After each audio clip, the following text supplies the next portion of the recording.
Vous êtes toujours sur le 90.5 FM en direct du site de la Pierre à Horta, en direct du Festival Ascension. Au micro de Globule maintenant, j'accueille Christophe Perret, cristallier, mais pas que.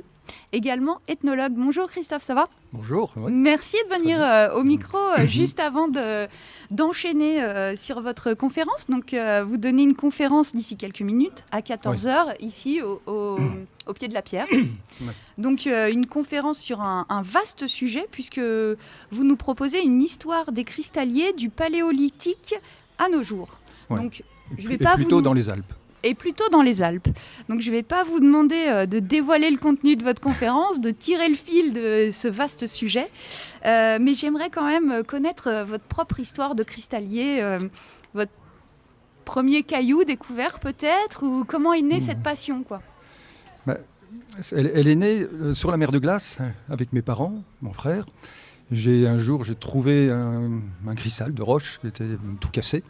Et ça m'a profondément touché, j'ai crié de joie, j'étais totalement bouleversé. C'est assez étonnant parce que mes parents n'étaient pas spécialement des amateurs de minéraux. Ils aimaient bien, mais sans plus, mon frère non plus. Et j'étais vraiment profondément touché par cette pierre. Et j'ai ressenti le besoin de la garder, de retourner en montagne pour en chercher d'autres. C'était vraiment le début d'une belle histoire, d'une longue histoire, parce que je continue. C'était en 62, donc là 62 ans après à peu près. Donc, vous continuez. Je continuais à arpenter les cimes pour chercher des cristaux. Et vous avez toujours la même émotion quand vous trouvez toujours. On ne peut pas, de plus en plus même, parce que je sais qu'un jour ça va bientôt s'arrêter, donc je crois que les émotions sont encore plus fortes. Eh oui. Pourquoi ça va s'arrêter À un moment, le corps il se cabosse, on a du mal. Là, je me suis fait opérer, voilà. Évidemment, un jour, il faut lever le pied et renoncer. Donc ça, c'est une étape difficile. Ouais, parce qu'être cristallier, c'est quand même aller dans des endroits pas forcément courus, pas forcément sur le chemin, justement. Il faut sortir du chemin, quoi. Il faut sortir du chemin. Mais heureusement, j'ai des coéquipiers qui sont vraiment extraordinaires, qui sont des jeunes costauds et qui m'aident énormément à continuer à vivre cette passion. Ok. Et votre plus belle pièce, alors c'est difficile à dire ça peut-être, mais celle qui vous a procuré une émotion vraiment tout aussi forte que la première? C'est difficile, enfin peut-être la pointe, un Gwindel que j'ai appelé Alice, qui est une pièce que j'ai trouvée parfaite. Donc c'est la seule pièce vraiment. Je ne sais pas si elle est parfaite, mais moi j'ai trouvé parfaite. C'est la seule que j'ai trouvée dans toute ma vie de cristallier. Et c'est quoi un Gwindel ? Un Gwindel, oui. C'est quoi ? C'est un quartz qui est vrillé. C'est comme une superposition de bipointes, vous voyez. Mais il n'était pas spécialement grand, il n'était pas spécialement extraordinaire, mais il était plutôt d'un classicisme absolument parfait.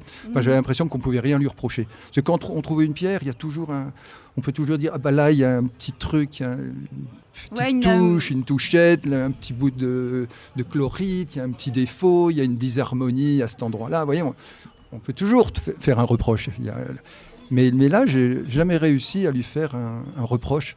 Donc voilà, c'est une pierre auquel je tiens énormément. Et vous l'avez toujours ? Non, je ne l'ai pas, mais je sais où elle est. Elle n'est pas très loin d'ici et je peux aller la voir quand je veux. Voilà. En fait, parfois, je préfère confier mes pierres à des gens qui savent en prendre soin. Parce que moi, je suis un peu bordélique, tout le monde rentre et sort chez moi. Je ne peux pas conserver des pierres, c'est un métier de conserver des pierres.